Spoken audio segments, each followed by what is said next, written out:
Hello everyone, this is LG G3 running Android 5.0 Lollipop review. The update started this week in Poland, the rest of the world will follow afterwards. The biggest interface change, if we can say that, is the notification bar, which is pretty stock looking except that this one has the LG circles for toggles. In the upper right we see the different accounts. We can add different users and check what apps are available in that user. So if you give the phone to a family member or a friend, you don't have to worry about them checking your emails or passwords or anything you have private on your phone. The biggest change that I've seen after using this update for like in the last 2 or 3 days is how smooth and fluid it is. I mean, it doesn't lag.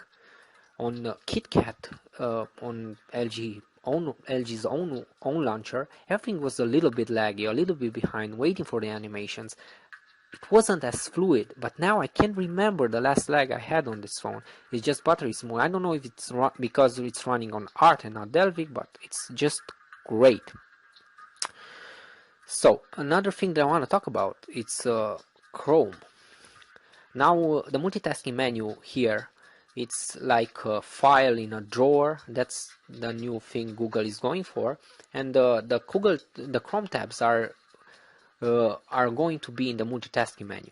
Here I have them on Chrome, and I'll show you how I've done that. You go into settings, and then you have a menu, merge tabs and apps. You just swipe it that to off, and all the tabs from the multitasking will be back in Chrome as I have them.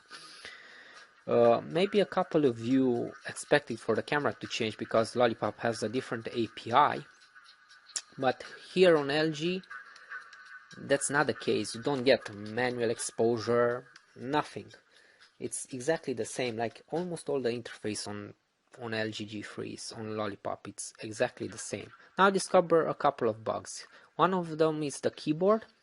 If you go on the keyboard, you can see that I have on pop-up keep on key press. I have it on. Now if I'm going back and go into, like, let's say Google search and just going and search like for The Verge, you can see there's no pop-up, and sometimes it doesn't even show the animation and you press the keys. Now I clear the data, and I know this is just a bug and maybe it will be fixed with an update. These are the notifications that you get on the lock screen. Here I have a missed call.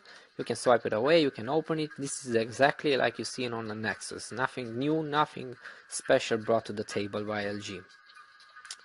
Everything is pretty smooth. I want to show another thing. I think this is on security.